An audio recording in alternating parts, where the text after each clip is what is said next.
where the mind is without fear and the head is held high, where knowledge is free.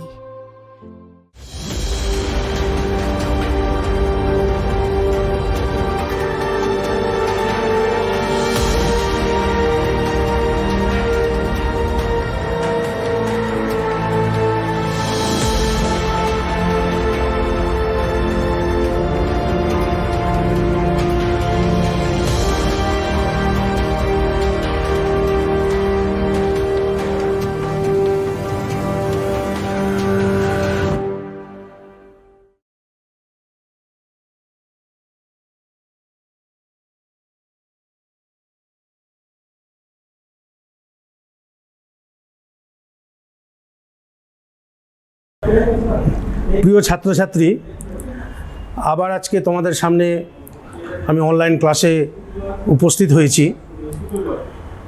বর্তমান সময়ে আমরা খুব কঠিন পরিস্থিতির মধ্য দিয়ে জীবনযাপন করছি।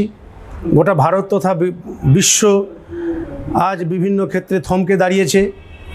একই রকমভাবে তোমাদের পড়াশোনারও যথেষ্ট ক্ষতি হচ্ছে।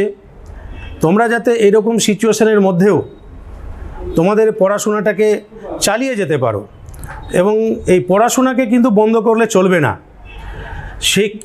সেই কারণে মালদা জেলা প্রশাসন এবং মালদা জেলা শিক্ষা বিভাগের উদ্যোগে এবং আমাদের মতো শিক্ষকদের সহযোগিতায় অনলাইন ক্লাসের ব্যবস্থা করা হয়েছে। এই অনলাইন ক্লাসে আমি তোমাদেরকে স্বাগত জানাই। আমি সঞ্জয় কুমার মণ্ডল, মানিকচক শিক্ষানিকেতনের দর্শন বিষয়ের শিক্ষক। গতকাল আমরা এর আগের ক্লাসে আমরা বৌদ্ধ দর্শন সম্পর্কে আলোচনা করেছিলাম একাদশ শ্রেণীর। তা আমরা এর আগের ক্লাসে কি পড়েছিলাম বৌদ্ধ দর্শন সম্পর্কে, আজকেও আমরা ওই বৌদ্ধ দর্শনের পরবর্তী অংশ নিয়ে আলোচনা করব।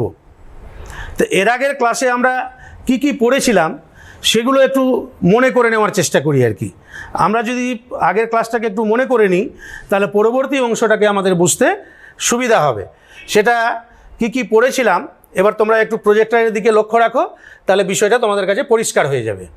আচ্ছা দেখো, আজকের আমাদের আলোচ্য বিষয় বৌদ্ধ দর্শন। তো বৌদ্ধ দর্শনের একটা পার্ট আমরা একটা অংশ এর আগে আলোচনা করে নিয়েছি। কি আলোচনা করেছি সেটা একটু দেখে নিই আমরা এক এক করে। এটা গৌতম বুদ্ধের ছবি, বৌদ্ধ দর্শনের প্রতিষ্ঠাতা গৌতম বুদ্ধ। তারপরে দেখো একটা ভিডিও ক্লিপ আছে, আমি পুরোটা দেখাচ্ছি না। তো এখানে আমরা বৌদ্ধ দর্শনের জীবনী সম্পর্কে আমরা এর আগের দিন আলোচনা করেছিলাম, গৌতম বুদ্ধের জীবনী সম্পর্কে। এটা তোমরা এর আগের ক্লাসে দেখেছিলে। বৌদ্ধ দর্শনের উৎস হচ্ছে ত্রিপিটক। বৌদ্ধ দর্শনের প্রামাণ্য গ্রন্থ ত্রিপিটক, আমরা এটা জেনেছি। এই যে ত্রিপিটক, তো তিনটে পিটক কি তার সম্পর্কেও আমরা জেনেছি। দেখো সেই যে তিনটে পিটক, একটা হচ্ছে বিনয় পিটক, সুত্ত পিটক, অভিধম্ম পিটক। এগুলো কি সেগুলো আমরা ডিটেলসে আলোচনা করেছি এর আগের ক্লাসে। সেই সম্পর্কে আমি ব্যাখ্যায় যাচ্ছি না, শুধু তোমাদের একটু মনে করিয়ে দিই।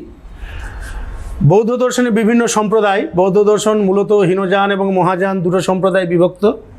হীনযান সম্প্রদায় দুটো ভাগে বিভক্ত, বৈভাষিক এবং সৌত্রান্তিক। আর মহাযান সম্প্রদায় মাধ্যমিক আর যোগাচার, এই দুটো ভাগে বিভক্ত।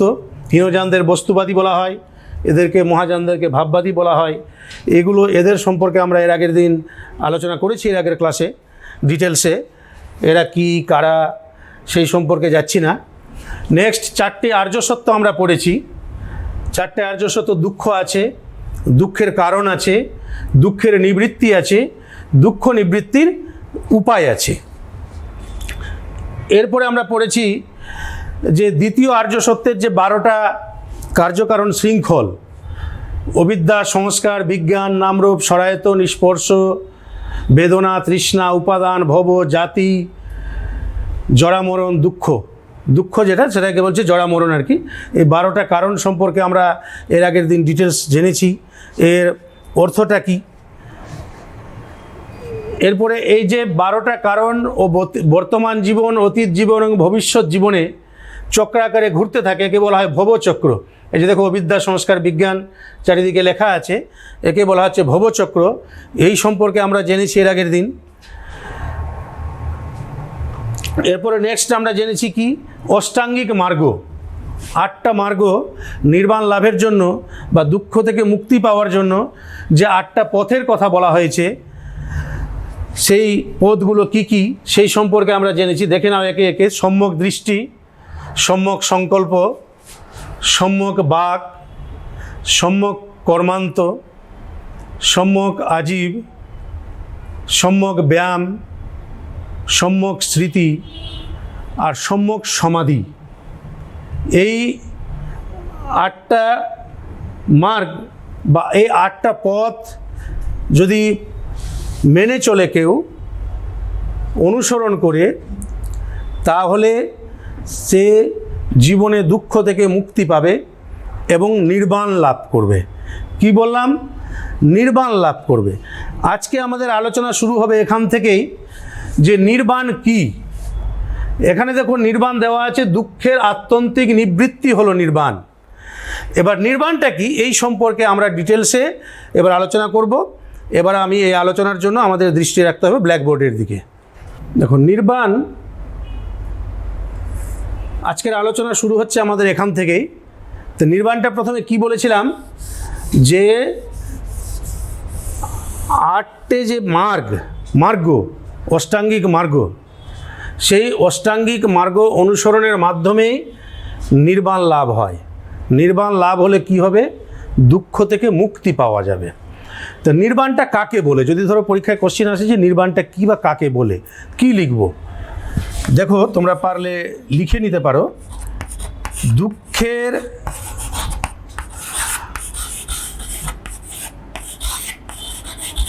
আত্যন্তিক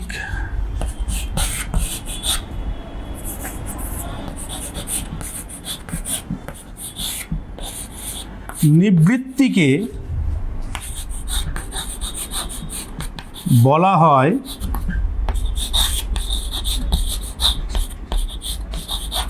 নির্বাণ।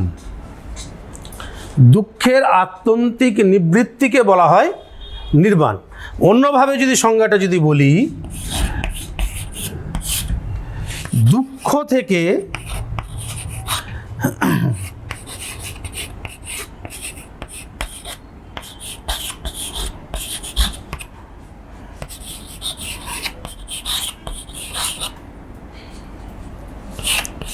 চিরমুক্তিকে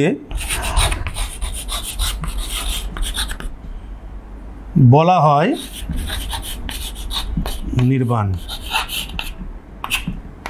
আত্যন্তিক দুঃখের আত্যন্তিক নিবৃত্তি মানে দুঃখ থেকে চিরমুক্তিকে বলা হচ্ছে নির্বাণ। ক্লিয়ার হলো বিষয়টা? বুঝতে পারলে কি যে নির্বাণটা কি? তাহলে দুঃখ থেকে আমি যদি মুক্তি পেয়ে যাই, দুঃখ থেকে যদি মুক্তি বলতে চিরমুক্তি, কোনোদিন আমার জীবনে আর দুঃখ বলে কিছু থাকবে না, তাহলে সেটাকে বলা হচ্ছে নির্বাণ। এরপরে আমরা আলোচনা করব যে নির্বাণের স্বরূপটা কি।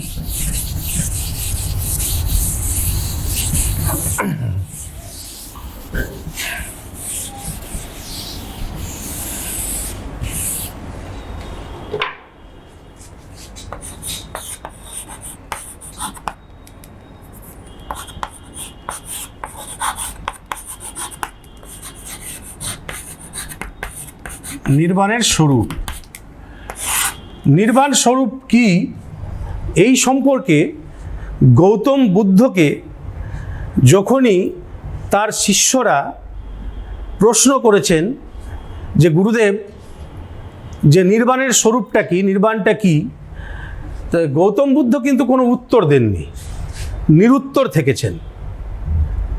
তাদের কাছে ব্যাখ্যাই করে যাননি যে নির্বাণের স্বরূপটা কি। তো গৌতম বুদ্ধের মৃত্যুর পর তার শিষ্যরা নির্বাণের স্বরূপটা কি সেই সম্পর্কে আলোচনা শুরু করলেন, সিদ্ধান্ত গ্রহণ করার জন্য যে নির্বাণের স্বরূপটা কি, তাকে কিভাবে নির্বাণকে আমরা ব্যাখ্যা করব আর কি। তো তার শিষ্যরা, গৌতম বুদ্ধের শিষ্যরা, শিষ্য প্রশিষ্যরা কোনো সঠিক সিদ্ধান্তে উপস্থিত হতে পারেননি। নির্বাণের স্বরূপ সম্পর্কে 4টে মত পাওয়া যায়, 4টি মত। সেই মতগুলো কি সেগুলো আলোচনা করব। 1 নম্বর, সেই মতগুলো যদি আমরা আলোচনা করি তাহলে নির্বাণের স্বরূপ সম্পর্কে আমাদের ধারণাটা পরিষ্কার হবে। নির্বাণ হলো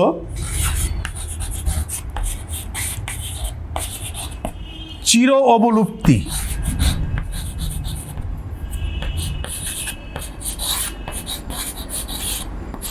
একটা মত।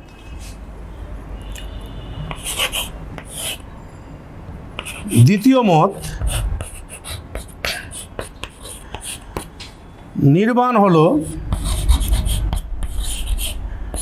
এক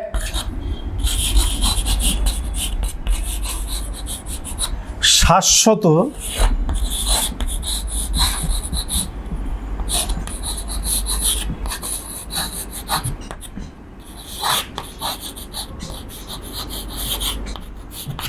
আনন্দময় অবস্থা। তৃতীয় মত,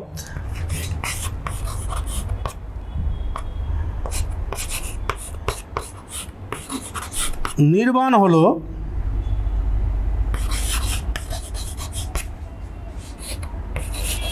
এক অপরিবর্তনীয় অবস্থা।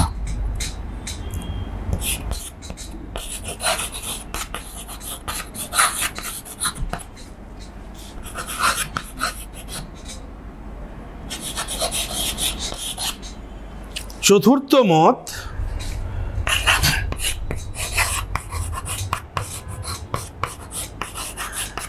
নির্বাণ হলো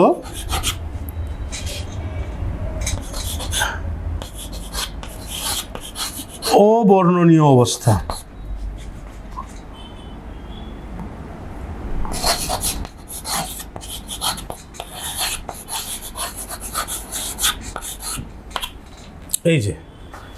এই 4টে মত পাওয়া যায়।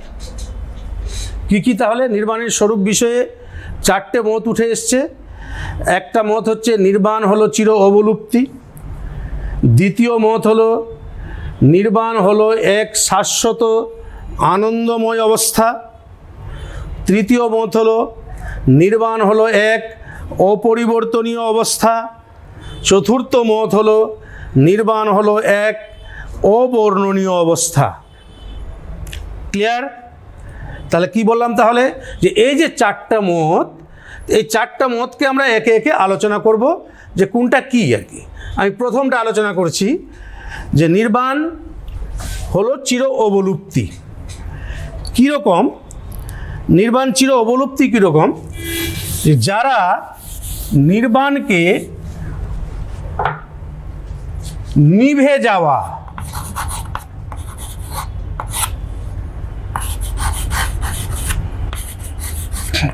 বা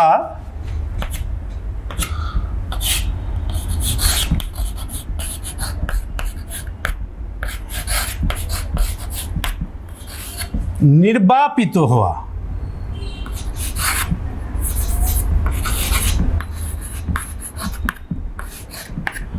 নিভে যাওয়া বা নির্বাপিত হওয়া অর্থে যারা ব্যবহার করেন আর কি, তারা বলছেন যে নির্বাণ হচ্ছে চির অবলুপ্তি। কীরকম? একটা উদাহরণের সাহায্যে বিষয়টাকে একটু বলি আর কি। তাহলে কি বললাম তাহলে? আরেকবার বলে নিই যে নির্বাণ হচ্ছে চির অবলুপ্তি।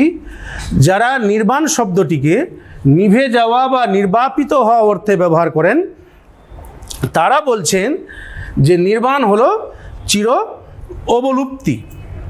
কীরকম? যেমন প্রদীপের শিখা। প্রদীপের শিখা যদি তেলের অভাবে যদি নিভে যায়, তাহলে প্রদীপের শিখা কি আর জ্বলবে? কি জ্বলবে না। তো প্রদীপের শিখার কি হলো? অবলুপ্তি ঘটলো, চির অবলুপ্তি ঘটলো। যদি কোনোদিন সেই প্রদীপটাতে যদি তেল না দেওয়া হয়, তাহলে কিন্তু প্রদীপটা কিন্তু আর জ্বলবে না। এইরকম একটা উদাহরণ আমি বলছি। নিব্বন্তি ধীরা যথায়ং প্রদীপ। সংস্কৃতে একটা শ্লোক আছে যে নিব্বন্তি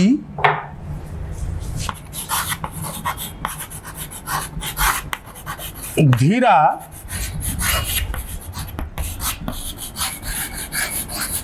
যথায়ং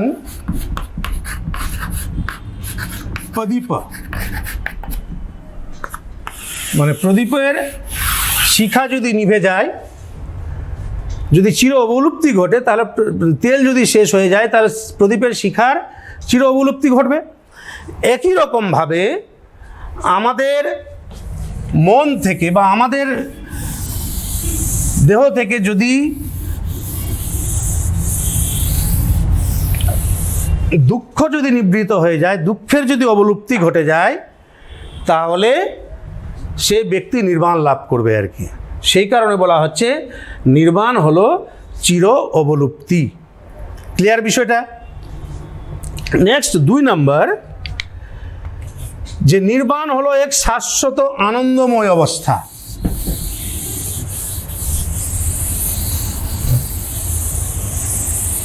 একটা মত হচ্ছে যে নির্বাণকে মনে করছে যে নির্বাণ হচ্ছে এক শাশ্বত আনন্দময় অবস্থা। কারা কারা মনে করছে? যারা নির্বাণকে শীতল বা ঠান্ডা অর্থে ব্যবহার করেন, শীতল বা ঠান্ডা অর্থে যারা ব্যবহার করেন, তারা বলছেন যে নির্বাণ হলো এক শাশ্বত আনন্দময় অবস্থা। যেমন এটা বিষয়টাকে এটা উদাহরণ দিয়ে বোঝায় আর কি। যেমন ধরো প্রচণ্ড ঝড় হচ্ছে আর কি, তো ঝড় হলে সমুদ্রের কি হয়, সমুদ্রের জলরাশিতে প্রচণ্ড ঢেউ হয়, প্রচণ্ড ঢেউ। আবার সেই ঝড় যদি থেমে যায় তাহলে কি হয়, তাহলে সেই ঝড় থেমে গেলে সমুদ্রের ঢেউটাও কিন্তু থেমে যাবে, তো সমুদ্রটা কি হয়ে যাবে, শান্ত হয়ে যাবে। একই রকমভাবে আমাদের মনে যে বিভিন্ন জোয়ার আসছে, বিভিন্ন দুঃখ কষ্ট আসছে, সেটার যদি মুক্তি হয়ে যায় আর কি, আমাদের মন যদি শান্ত হয়ে যায়, তাহলে সেই ব্যক্তি, তাহলে মনে কী হবে, একটা আনন্দ প্রস্ফুটিত হবে, তখন সেই ব্যক্তি নির্বাণ লাভ করবে আর কি। সেই জন্য বলছে যে নির্বাণ হলো এক আনন্দময় অবস্থা, এক শাশ্বত আনন্দময় অবস্থা। ক্লিয়ার, বোঝা গেল? তাহলে নেক্সট 3 নম্বর আলোচনা করব। 3 নম্বরটা কি বলছে, যে নির্বাণ হচ্ছে এক অপরিবর্তনীয় অবস্থা। বৌদ্ধ সম্প্রদায়কে 2টো ভাগে ভাগ করা হচ্ছে, তোমরা জেনেছো আর কি। একটা হীনযান আর একটা হচ্ছে মহাযান। তো হীনযান সম্প্রদায়ের অন্তর্গত, হীনযান সম্প্রদায়কে দেখবে আবার 2টো ভাগে ভাগ করা হয়। একটা হচ্ছে বৈভাষিক আর একটা হচ্ছে সৌত্রান্তিক।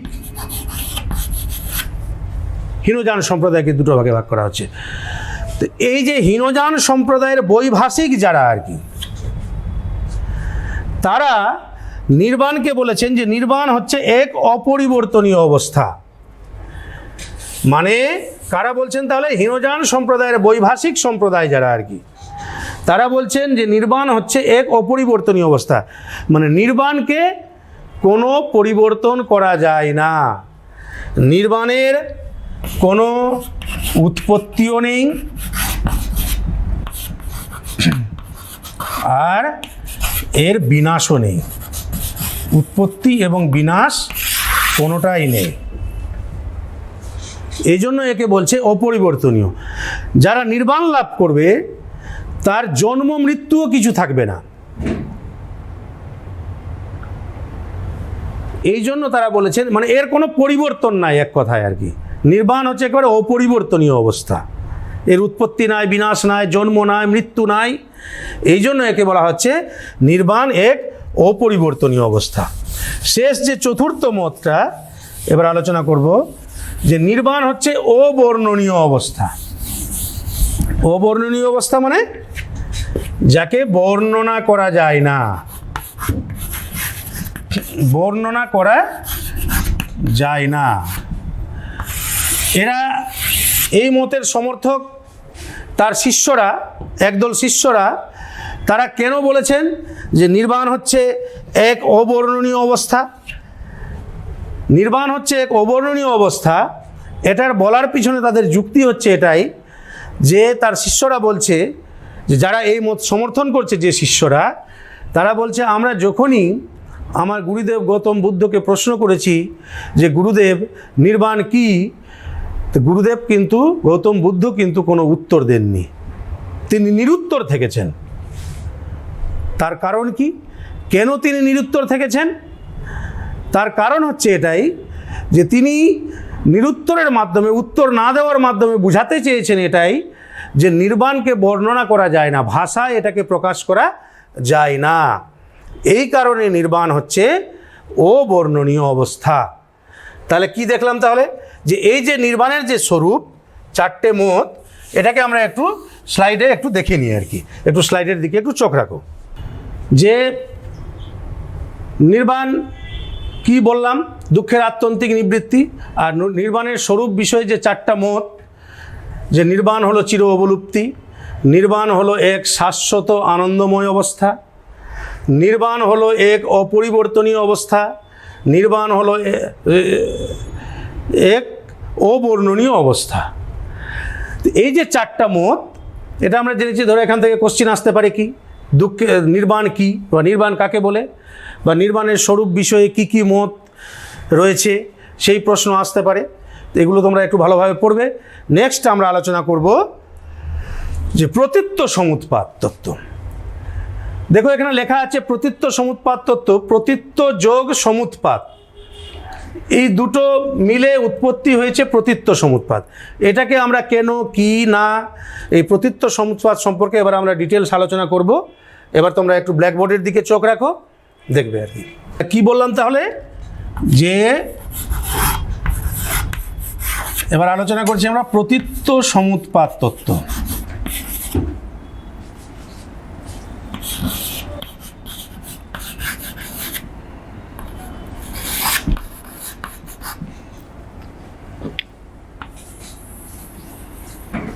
প্রতীত্ব সমুৎপাত তত্ত্ব, এটাকে একসঙ্গেও লেখা যেতে পারে, আলাদাভাবেও লেখা যেতে পারে। প্রতীত্ব সমুৎপাত তত্ত্ব। দেখো যে বৌদ্ধ দর্শনের যে সকল দার্শনিক মতবাদ রয়েছে, তার মধ্যে এই যে প্রতীত্ব সমুৎপাত তত্ত্ব হচ্ছে একটা গুরুত্বপূর্ণ দার্শনিক মতবাদ। বৌদ্ধ দর্শনের একটা অন্যতম ভিত্তি হচ্ছে এই প্রতীত্ব সমুৎপাত। তো প্রথমে জেনে নিই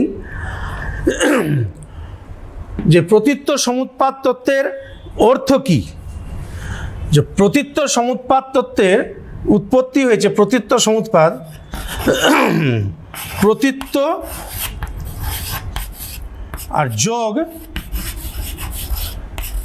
সমুৎপাত।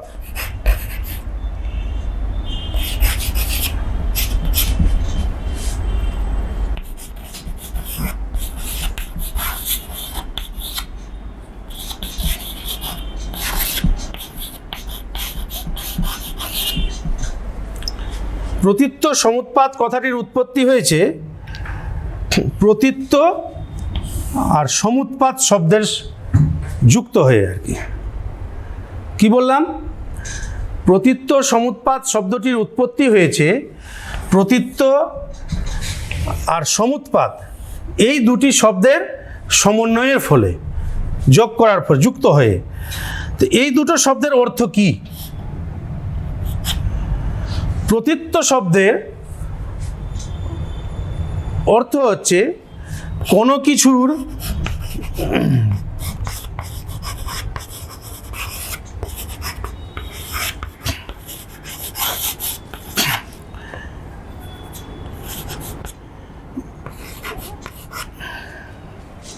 অধীনে থাকা।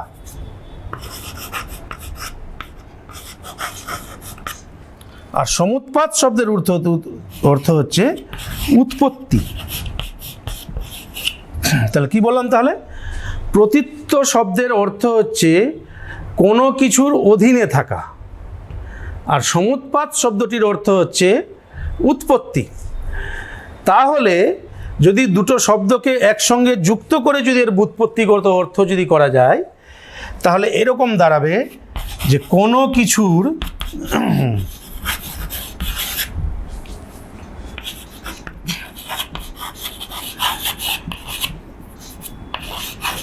অধীনে থেকে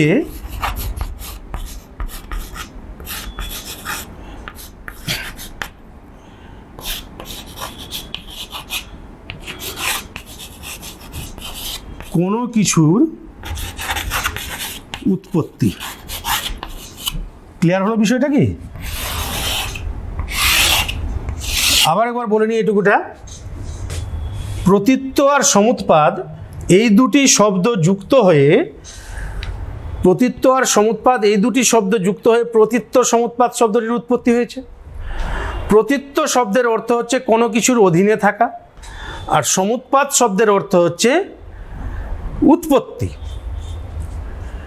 তাহলে দুটো শব্দকে যদি একত্রে করি, একত্রে করে দুটো শব্দের অর্থকে যদি প্রতীত্ব সমুৎপাদ শব্দের যদি ব্যুৎপত্তিগত অর্থ যদি প্রকাশ করি, তাহলে এরকম দাঁড়াবে যে কোনো কিছুর অধীনে থেকে কোনো কিছুর উৎপত্তি, বা কোনো কিছুকে অবলম্বন করে কোনো কিছুর উৎপত্তি, বা কোনো কিছুতে প্রাপ্ত হয়ে কোনো কিছুর উৎপত্তি। ক্লিয়ার বোঝা গেল বিষয়টা? যে কোনো কিছুর অধীনে থেকে, অধীনে থাকার অর্থ হচ্ছে শর্তাধীন, শর্তাধীন থেকে, বা কোনো কিছুকে অবলম্বন করে কোনো কিছুর উৎপত্তি।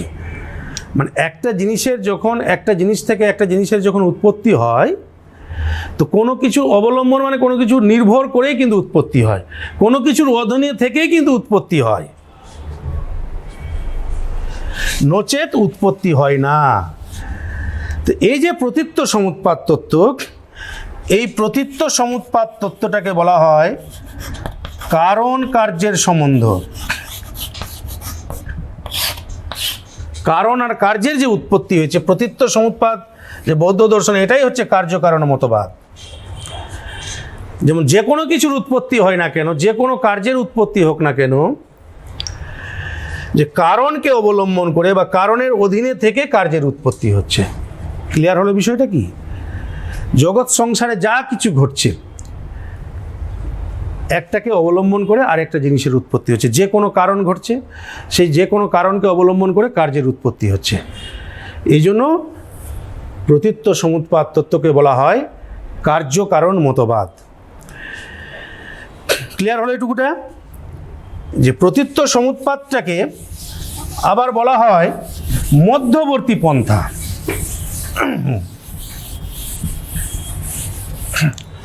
প্রতীত্ব সমুৎপাদ তত্ত্বকে বলা হয় যে প্রতীত্ব সমুৎপাদ তত্ত্ব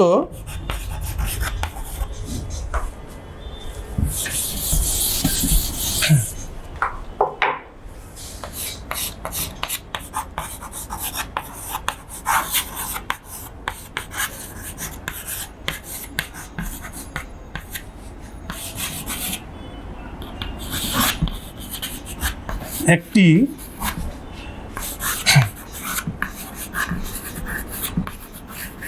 মধ্যবর্তী পন্থা।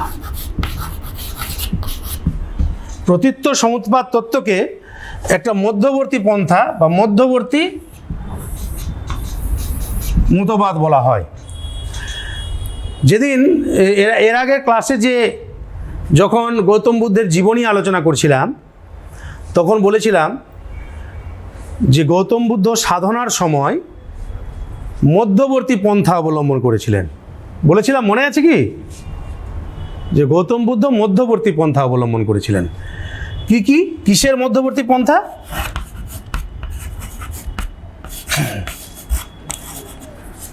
যে একটা হচ্ছে ভোগ বিলাস,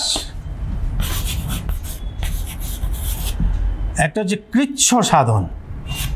কৃচ্ছ সাধন,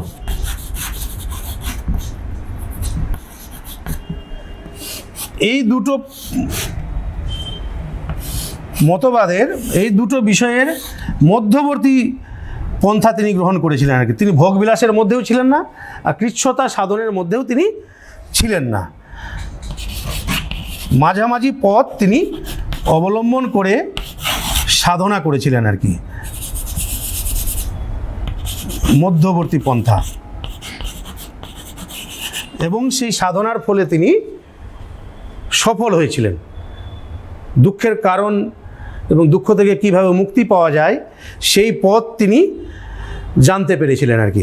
সেই জন্য প্রতীত্য সমুৎপাত তত্ত্বকে বলা হয় মধ্যবর্তী পন্থা। এই মধ্যবর্তী পন্থা বিষয়ে আরও ব্যাখ্যা আছে আর কি। এই ব্যাখ্যাটাকে দুটো ভাগে ভাগ করা হয়। একটা হচ্ছে প্রথমত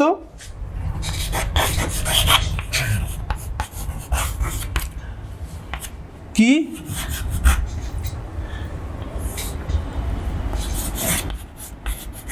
স্বভাববাদ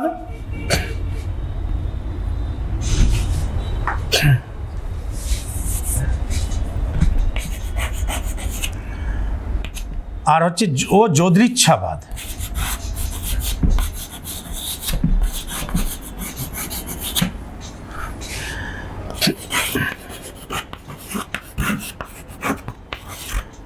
দ্বিতীয়ত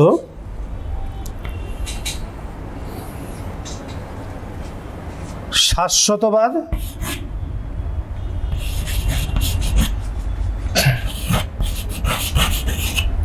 ও নাস্তিত্ববাদ।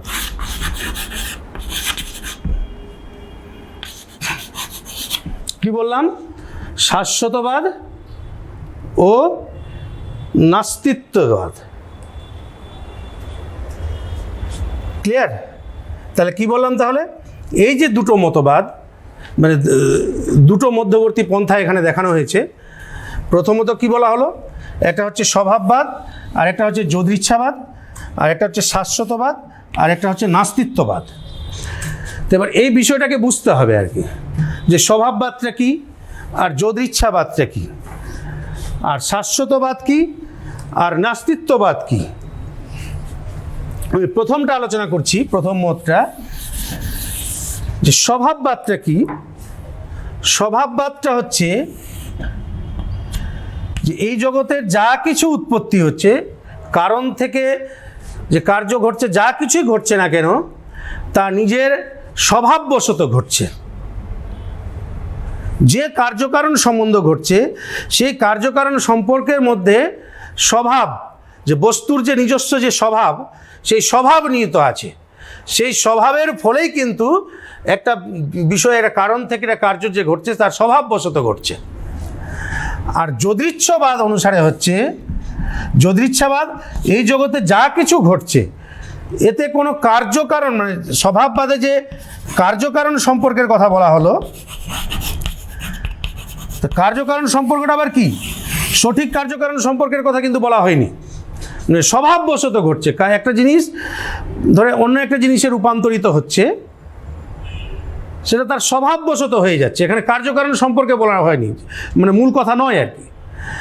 আর যদৃচ্ছাবাদ যে বলছে যে এই জগতে যা কিছু ঘটছে সেটা আকস্মিকভাবে ঘটছে, এখানে কার্যকারণ সম্পর্ক বলে কিচ্ছু নেই। কিন্তু বৌদ্ধ দর্শনে স্বভাববাদটাকেও গ্রহণ করা হয়নি, যে আপন স্বভাবেও কোনো কিছু ঘটছে না। আর যদৃচ্ছাবাদ, যেটাকে আকস্মিকবাদ বলা হচ্ছে আর কি, আকস্মিকভাবে কোনো কিছু ঘটে যাচ্ছে, হঠাৎ করে কোনো কিছু ঘটে যাচ্ছে, এটাকেও গ্রহণ করা হয়নি আর কি। এর মধ্যবর্তী পন্থাকে গ্রহণ করা হয়েছে। এর মধ্যবর্তী পন্থাটাকে গ্রহণ করা হয়েছে। তো মধ্যবর্তী পন্থা গ্রহণ করে কি বলছে, কি বলা হচ্ছে প্রতীত্য সমুৎপাত তত্ত্বে? মানে জগতে যা কিছু ঘটছে তা কার্যকারণ নিয়মের ফলেই ঘটছে। কার্যকারণ নিয়ম ছাড়া কোনো কিছু ঘটতে পারে না। আপন স্বভাবেও কোনো কিছু ঘটছে না, আর আকস্মিকভাবেও কোনো কিছু ঘটছে না। যা কিছু ঘটছে তা কার্যকারণ নিয়মের ফলেই ঘটছে। এবার প্রথমটা বোঝা গেল। তাহলে এবার দ্বিতীয়টা কি ছিল? মধ্যবর্তী পন্থার যে দ্বিতীয় মত, সেটা হচ্ছে শাশ্বতবাদ আর নাস্তিত্ববাদ। দ্বিতীয়ত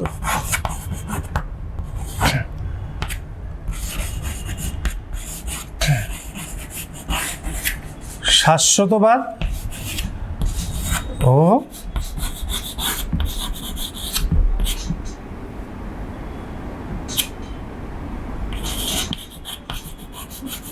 নাস্তিত্ববাদ। শাশ্বতবাদ আর নাস্তিত্ববাদ বলতে কি বোঝা যাচ্ছে? যে শাশ্বতবাদ বলতে বোঝানো হচ্ছে যে সত্তা, শাশ্বতবাদ অনুসারে শাশ্বত সত্তা বা সত্য আছে, শাশ্বত সত্তা বা সত্য আছে। ক্লিয়ার? বোঝা গেল কি? শাশ্বত সত্তা, শাশ্বতবাদ অনুসারে কি বলা হচ্ছে তাহলে? শাশ্বত সত্তা বা সত্য আছে। আর নাস্তিত্ববাদ অনুসারে বলছে শাশ্বত সত্তা বা সত্য বলে কিছু নেই, মানে সত্য নেই। কিন্তু প্রতীত্য সমুৎপাদ তত্ত্বে কি বলা হচ্ছে? প্রতীত্য সমুৎপাদ বলছে যে আছে, অস্তিত্ব আছে, আর এখানে যে সত্য নয়, এই দুয়ের মাঝামাঝি মতবাদ হচ্ছে নাস্তিত্ববাদ। এই জন্য একে বলা হচ্ছে মধ্যবর্তী পন্থা। আছে এবং নেয়ের মাধ্যমে। তো কিভাবে আছে? এই যে বলছে কোনো কিছুর অধীনে থেকে কোনো কিছুর উৎপত্তি, মানে শর্তাধীনভাবে আছে, শর্তাধীনভাবে আছে,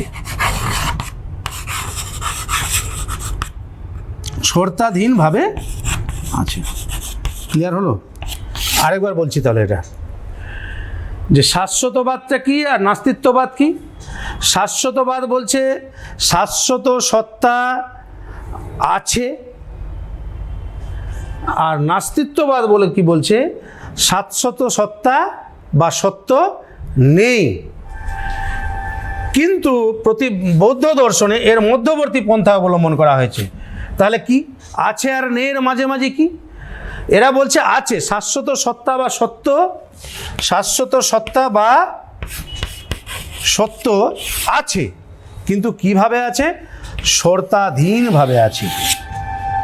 এই যে এখানে এই প্রতীত্য সমুৎপাদ শব্দের অর্থ যে ব্যাখ্যা করছিলাম, যে কি বলা হয়েছিল? কোনো কিছুর অধীনে থেকে কোনো কিছুর উৎপত্তি, মানে অধীনে থেকে মানে শর্তাধীন থেকে, বা কোনো কিছু অবলম্বন করে কোনো কিছুর উৎপত্তি। এই জন্য এটাকে বলা হচ্ছে মধ্যবর্তী পন্থা। আছে সরাসরি স্বীকার করছে না, বা নেই সেটা বলছে না, আছে, কিন্তু কিভাবে আছে? শর্তাধীনভাবে আছে, কোনো কিছুর অধীনে থেকে আছে। তাহলে ক্লিয়ার? এটা বোঝা গেল বিষয়টা কি? যে প্রতীত্য সমুৎপাদ তত্ত্বকে কেন মধ্যবর্তী পন্থা বলা হচ্ছে। এবার নেক্সট, এই যে প্রতীত্য সমুৎপাদ তত্ত্ব,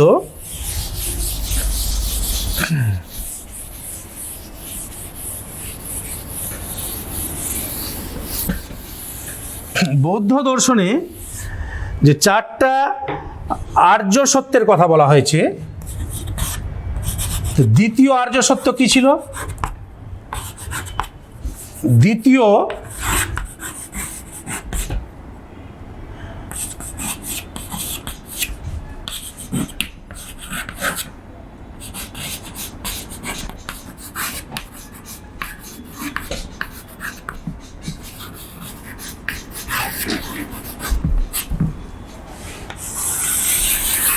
এই যে প্রতীত্য সমুৎপাদ তত্ত্ব, এই প্রতীত্য সমুৎপাদ তত্ত্ব বৌদ্ধ দর্শনের যে দ্বিতীয় আর্য সত্য, সেই দ্বিতীয় আর্য সত্যের উপর নির্ভরশীল। কি কি দ্বিতীয় আর্য সত্যের উপর নির্ভরশীল? এই যে প্রতীত্য সমুৎপাদ তত্ত্বটা।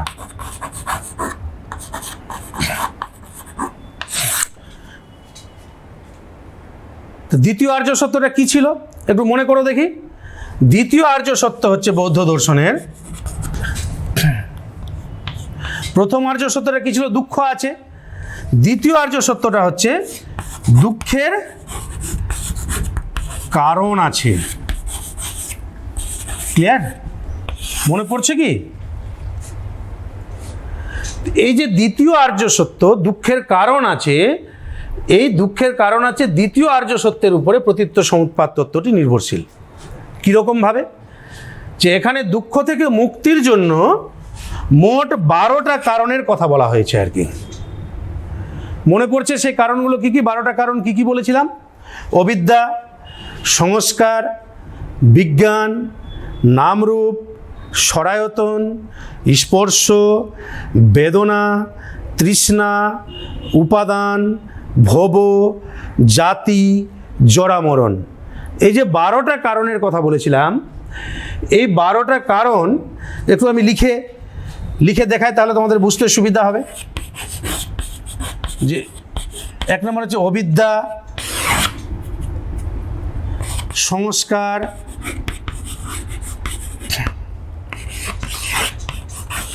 বিজ্ঞান,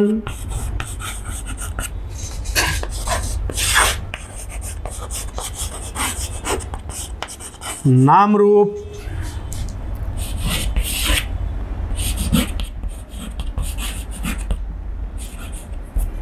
সরায়তন,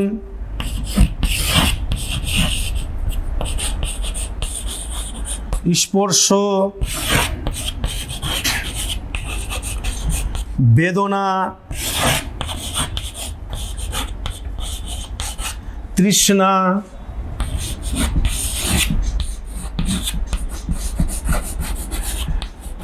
উপাদান, ভব,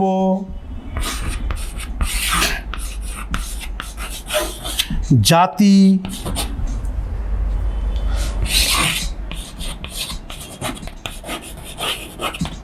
জরামরণ। এই যে 12টা কারণ, অবিদ্যা, সংস্কার, বিজ্ঞান, নামরূপ, সরায়তন, স্পর্শ, বেদনা, তৃষ্ণা, উপাদান, ভব, জাতি, জরামরণ, মানে একটার জন্য একটা কারণ ঘটছে। তার মূল কারণ হচ্ছে এই অবিদ্যা। অবিদ্যার অর্থের হচ্ছে, প্রতিটার অর্থ এর আগের দিন ব্যাখ্যা করেছিলাম, আমি সেই পুরোটা ব্যাখ্যা করছি না।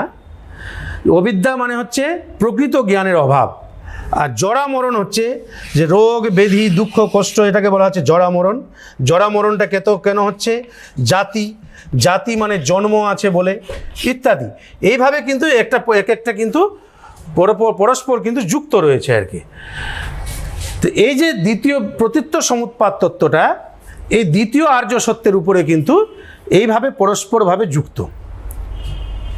তাহলে বিষয়টা ক্লিয়ার হলো? তাহলে একটু দেখে নিই যে প্রতীত্ব সমুৎপাত তত্ত্বটা একটু ডিটেলসে। এবার এটা দেখার জন্য একটু প্রজেক্টরের দিকে আমরা একটু লক্ষ্য রাখবো আর কি। এই যে প্রতীত্ব সমুৎপাত তত্ত্ব কী বলেছিলাম? প্রতীত্ব যোগ সমুৎপাত থেকে প্রতীত্ব সমুৎপাদের উৎপত্তি হয়েছে। প্রতীত্ব কথার অর্থ কি বলেছিলাম? যে কোনো কিছুর অধীনে থাকা। আর সমুৎপাত শব্দের অর্থ কি বলেছিলাম? যে উৎপত্তি। তো দুটো শব্দকে একসঙ্গে যদি ব্যুৎপত্তিগত অর্থ করি, তাহলে কি দাঁড়াবে? যে কোনো কিছুর অধীনে থেকে কোনো কিছুর উৎপত্তি হওয়া। এবার নেক্সট কি বলেছিলাম? যে প্রতীত্ব সমুৎপাদ তত্ত্ব হচ্ছে একটা মধ্যবর্তী পন্থা। এই কারণে বুদ্ধদেব সাধনার সময়ও তার মধ্যবর্তী পন্থা অবলম্বন করেছিলেন। ভোগবিলাস আর কৃচ্ছতা সাধনের মধ্যবর্তী পন্থা তিনি অবলম্বন করেছিলেন। এখানে কিন্তু প্রতীত্ব সমুৎপাত তত্ত্বের ক্ষেত্রে যে নীতিটা যে গ্রহণ করা হয়েছে, এটাও কিন্তু মধ্যপন্থা গ্রহণ করা হয়েছে। স্বভাববাদ আর যদৃচ্ছাবাদ। স্বভাববাদটা কি ব্যাখ্যা করলাম? যদৃচ্ছাবাদ। এই যে দুটো মতবাদের মধ্যবর্তী পন্থা হচ্ছে প্রতীত্ব সমুৎপাত। একই রকমভাবে শাশ্বতবাদ ও নাস্তিত্ববাদ, এই দুইয়ের মধ্যবর্তী পন্থা হচ্ছে প্রতীত্ব সমুৎপাত। আর কি বলেছিলাম? যে বুদ্ধদেবের যে দ্বিতীয় আর্য সত্য, যেটা একটু আগে বললাম, যে প্রতীত্ব সমুৎপাদ নীতির উপর নির্ভরশীল। এই যে দ্বিতীয় আর্য সত্য দেখানো হয়েছে এখানে, দেখো, যে অবিদ্যা, সংস্কার, বিজ্ঞান, নামরূপ, সরায়তন, স্পর্শ, বেদনা, তৃষ্ণা, উপাদান, ভব, জাতি আর দুঃখ। এই 12টা কারণকে আবার 3টা কালে ভাগ করা হয়েছে। পূর্বজন্ম বা পূর্ব জীবন, বর্তমান জীবন আর পরবর্তী জীবন, এই 3টা কালে ভাগ করা হয়েছে। আর এটা কি হয়? যে 3টা কালে চক্রাকারে কিন্তু ঘুরতে থাকে, এটাকে বলা হচ্ছে ভবচক্র। ক্লিয়ার? তাহলে এবার নেক্সট আমরা আলোচনা করব কর্মবাদ। তো কর্মবাদটা কি, এটা ডিটেলসে আলোচনা করার জন্য আবার তোমরা একটু চোখ রাখো ব্ল্যাকবোর্ডের দিকে। কর্মবাদটা কি? যখন তোমরা দর্শনের প্রথম অধ্যায় যখন পড়েছিলে আর কি, তখন তোমরা কিন্তু জেনেছো যে কর্মবাদটা কি।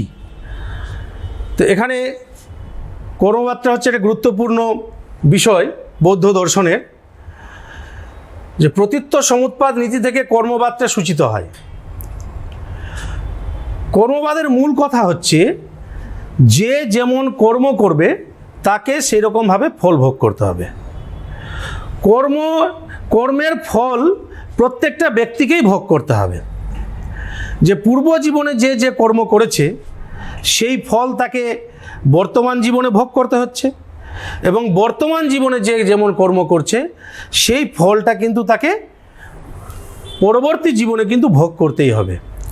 কর্ম নিয়মকে কোনোভাবেই লঙ্ঘন করা যায় না।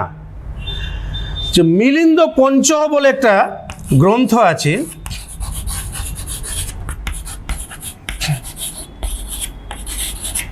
মিলিন্দ পঞ্চহ বলে গ্রন্থে বৌদ্ধ আচার্য নাগসেন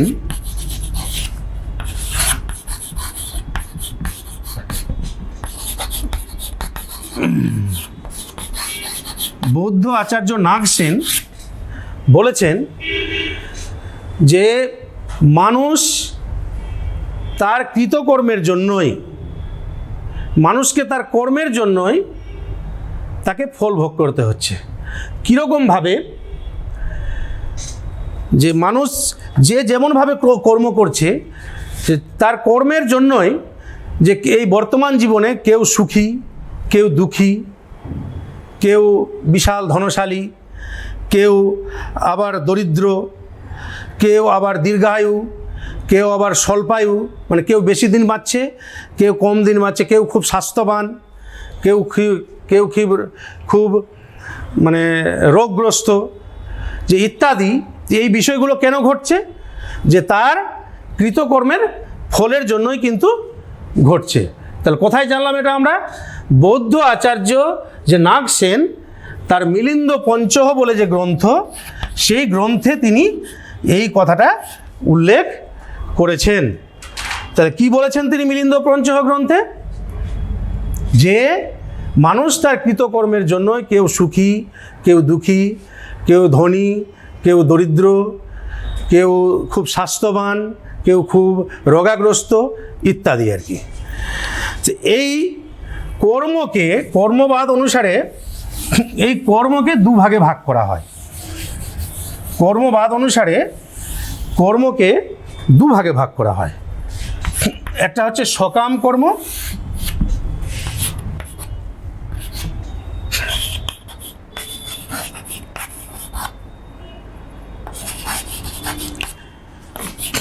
আর একটা হচ্ছে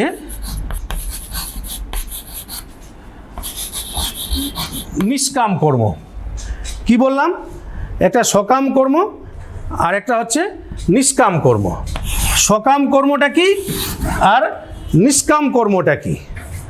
সকাম কর্ম হচ্ছে, আমি সহজভাবে এটার উত্তরটা দেওয়ার চেষ্টা করছি আর কি, তোমরা একটু শুনবে, একটু শুনলে মনে থাকবে আর কি। যে ফল লাভের আশা করে যখন কোনো কর্ম করা হয় তখন সেই কর্মটাকে বলা হচ্ছে সকাম কর্ম। কি বললাম? যে ফল লাভের আশা করে, পারলে লিখে নাও তোমরা, যখন কোনো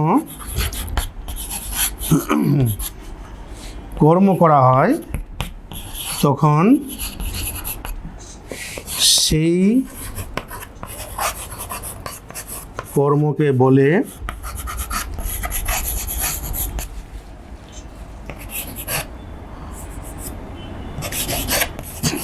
সকাম কর্ম।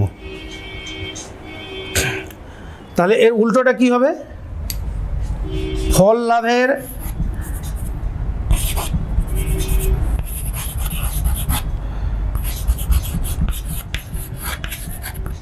আশা না করে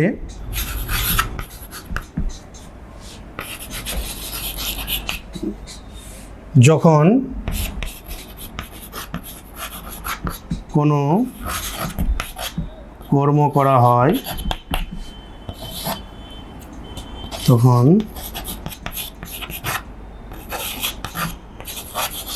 সেই কর্মকে তোমরা পারলে লিখে নাও, বলা হয়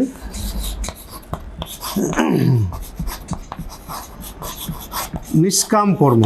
তাহলে কি বললাম? তাহলে সকাম কর্মটা কি খুব সহজ, একেবারে সহজভাবে মনে থাকবে যে আমি যখন কোনো কাজ করব, সেই কাজটা যদি কোনো ফল লাভের আশা করে যদি করি, তাহলে সেটাকে বলা হচ্ছে সকাম কর্ম।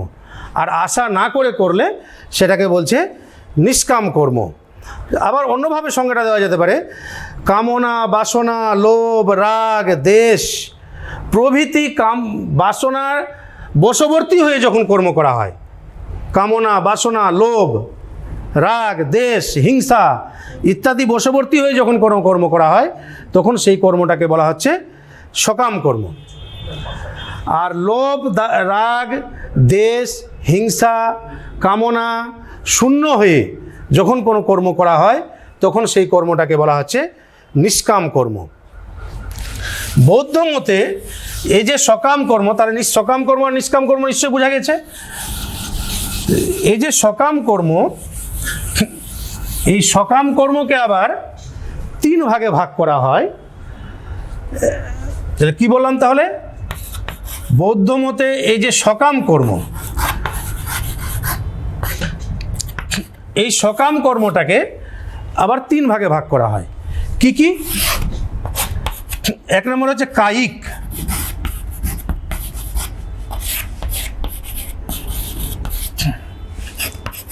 মানে দেহ, দৈহিক যেটা।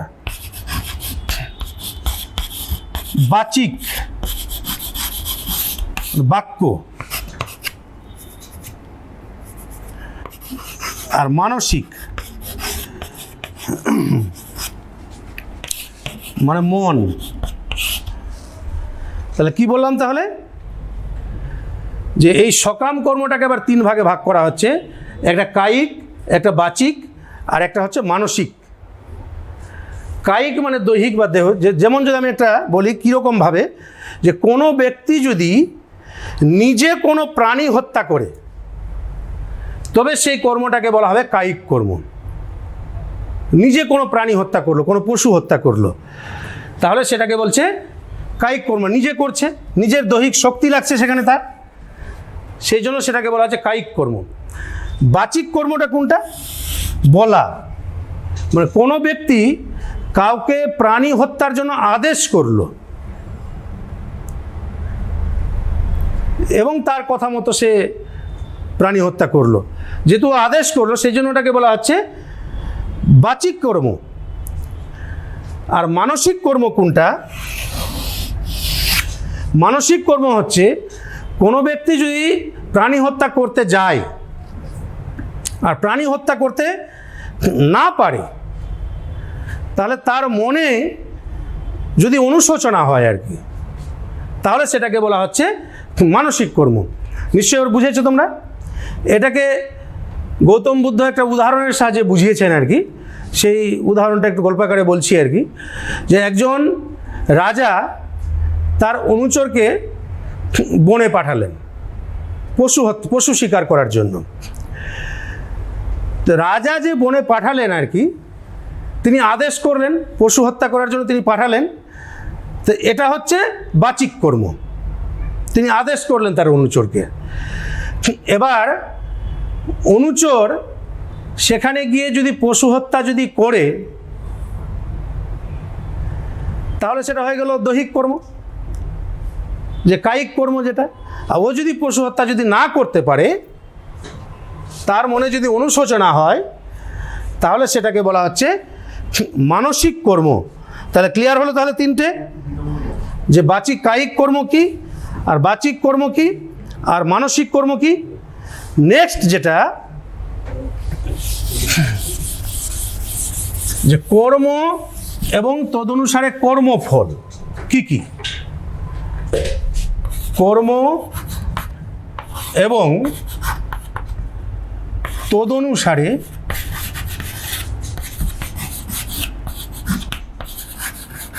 কর্মফল। কর্ম এবং তদনুসারে কর্মফল হচ্ছে 4টে। কি কি? ভালো কর্মের জি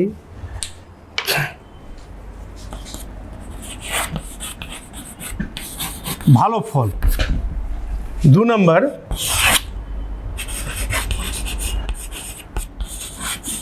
মন্দ কর্মের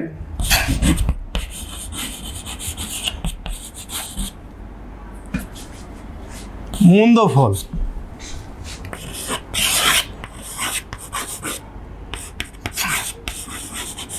আংশিক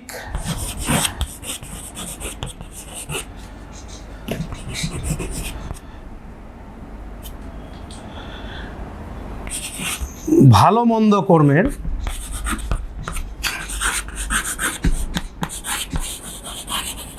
আংশিক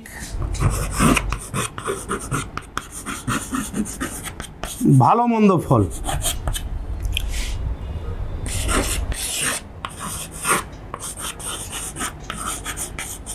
ভালো নয়, মন্দও নয়, এমন কর্ম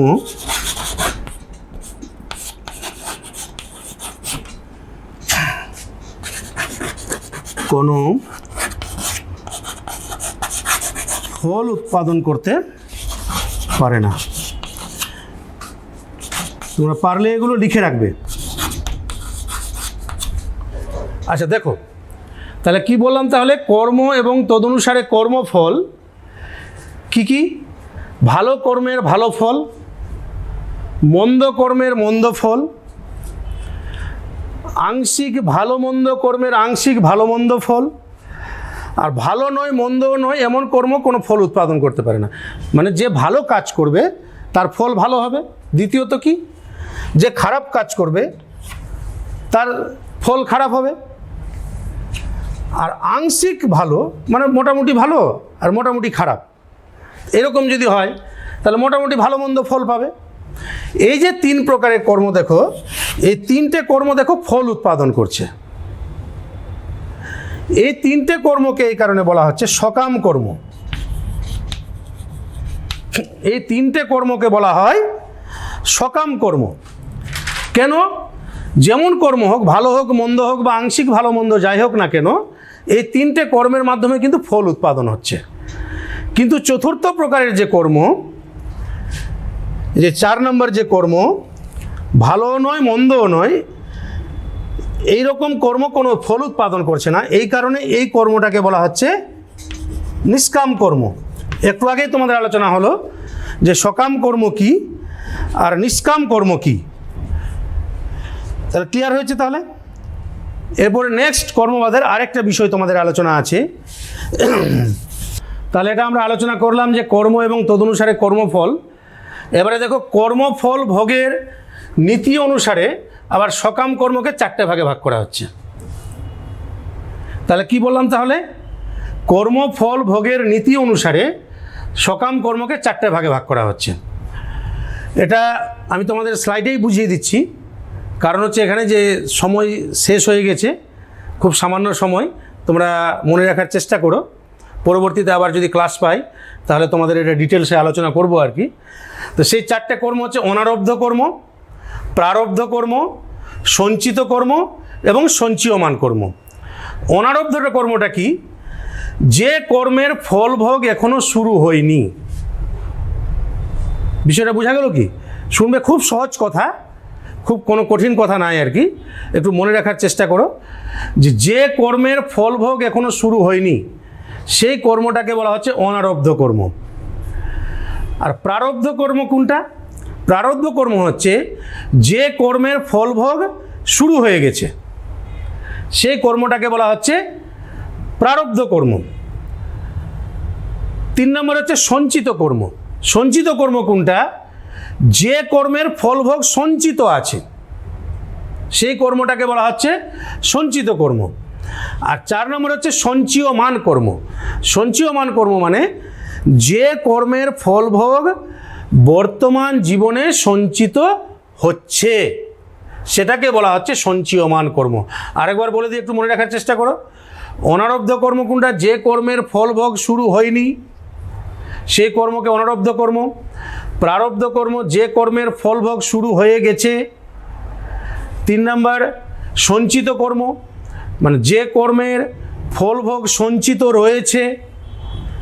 4 নম্বর সঞ্চীয়মান কর্ম, যে কর্মের ফলভোগ বর্তমান জীবনে সঞ্চিত হচ্ছে। তাহলে এই 4টা কর্ম দ্বারা ঠিক বুঝতে পেরেছো?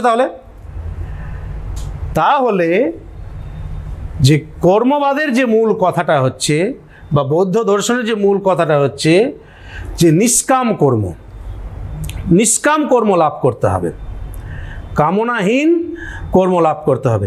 এই বিষয়টাকে বোঝাতে গিয়ে, নিষ্কাম কর্ম বোঝাতে গিয়ে বুদ্ধদেব একটা উদাহরণ দিয়েছেন আর কি। যেমন সরস বীজ, সরস বীজ কি হয়?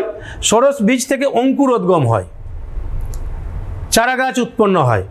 কিন্তু একটা ভাজা বীজ, নিরস বীজ থেকে কিন্তু কোনো অঙ্কুরোদ্গম হয় না, কোনো ফল উৎপাদন হয় না। তো এইরকম নিষ্কাম কর্ম সম্পাদন করতে হবে। নিষ্কাম কর্ম সম্পাদনের মাধ্যমে কিন্তু নির্বাণ লাভ সম্ভব। আর নির্বাণ হলেই জীবনে দুঃখ থেকে মুক্তি পাওয়া যাবে। তাহলে আজকে আলোচনা কি করলাম? তাহলে আলোচনা করলাম আমরা প্রতীত্ব সমুৎপাত তত্ত্ব আলোচনা করলাম, কর্মবাদ আলোচনা করলাম। এই বিষয়গুলো তোমরা একটু ভালো করে পড়বে বাড়িতে। যে বিষয়গুলো আমি আলোচনা করলাম তোমরা মনে রাখার চেষ্টা করবে এবং বইটাকে ভালোভাবে খুঁটিয়ে খুঁটিয়ে পড়বে।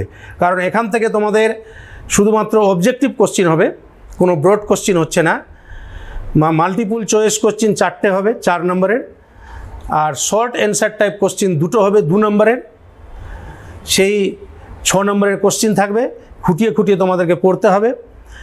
এরপরেও তোমাদের যদি কোনো অসুবিধা হয় তোমরা তোমাদের বিদ্যালয়ের শিক্ষক মহাশয়দের সঙ্গে যোগাযোগ করবে, বা এর পরবর্তী ক্লাসে সেই ডিফেক্টগুলো আমি আবার আলোচনা করার চেষ্টা করব। এখান থেকেই তোমরা ভালো থেকো, সুস্থ থাকো এবং বাড়িতে ভালোভাবে পড়াশোনা করো।